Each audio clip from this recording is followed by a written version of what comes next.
পিরোজপুর স্থানীয় বাজারগুলোতে এক সপ্তাহের ব্যবধানে কমেছে সব ধরনের সবজির দাম। বিক্রেতারা জানান প্রতি কেজিতে কমেছে 20 থেকে 30 টাকা পর্যন্ত।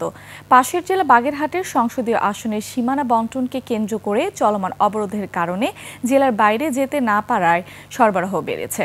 গত সপ্তাহের 80 টাকার করলা বিক্রি হচ্ছে 45 টাকায়, শিম বিক্রি হচ্ছে 130 টাকায়, কমেছে গাজরের দামও। এছাড়া কমেছে পেঁয়াজ, রসুন, আদা ও ডিমের দাম। ডিম ডজন প্রতি কমেছে 10 টাকা। তবে আলু, মুরগির দাম অপরিবর্তিত রয়েছে। ইলিশ সহ কমেছে অন্যান্য মাছের দামও।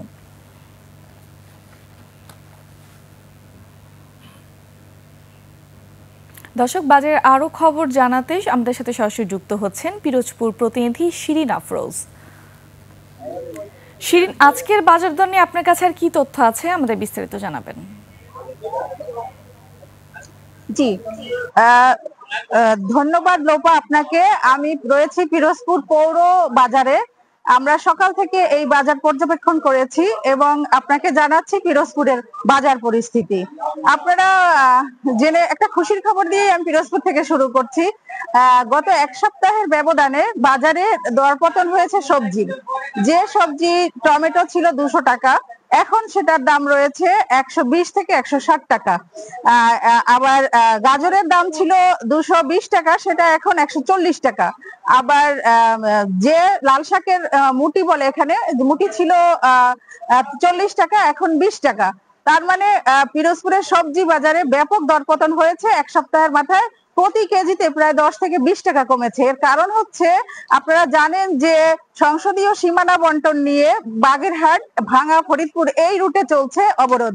এই অবরোধের কারণে প্রচুর সবজির আমদানি হয়েছে, কিন্তু বাজারে সেরকম ক্রেতার ভিড় নাই এবং পণ্য সরবরাহ হচ্ছে না ওইভাবে।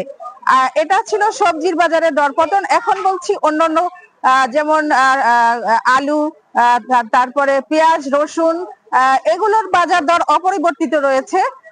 চালের দামও অপরিবর্তিত রয়েছে। মাংসের কেজি 800 টাকা, গরুর মাংস, খাসি 1100 টাকা, মুরগির দাম 300 টাকা সোনালী, 350 টাকা দেশি মুরগি, এরকম বাজার দাম রয়েছে। তো যেটা হলো যে এখানে বাজারের বিক্রেতারা যেটা বলছেন যে ক্রেতা নাই প্রচুর পরিমাণে, কিন্তু সবজির সরবরাহ বা আমদানি রয়েছে প্রচুর পরিমাণে। ওনারা আশা করছেন যে অবরোধটা কেটে গেলে হয়তো বাজার পরিস্থিতি ফিরবে। তবে যে কজন ক্রেতার সাথে আমরা কথা বলেছি, ওনারা বলেছেন যে সবজির দাম কমে যাওয়ায় ওনারা এক ধরনের স্বস্তিতে আছেন। কারণ এক সপ্তাহ আগেও বাজারে খুব চড়া মূল্য ছিল সবজির। এখন সবাই ভালো দামে সবজি কিনতে পারছেন। আমি এটা পিরোজপুর থেকে আপনাদেরকে জানাচ্ছি। এই ছিল আমার আজকের বাজার পরিস্থিতির খবর। ধন্যবাদ লোপা আপনাকে। শিরিন, আপনাকে ধন্যবাদ।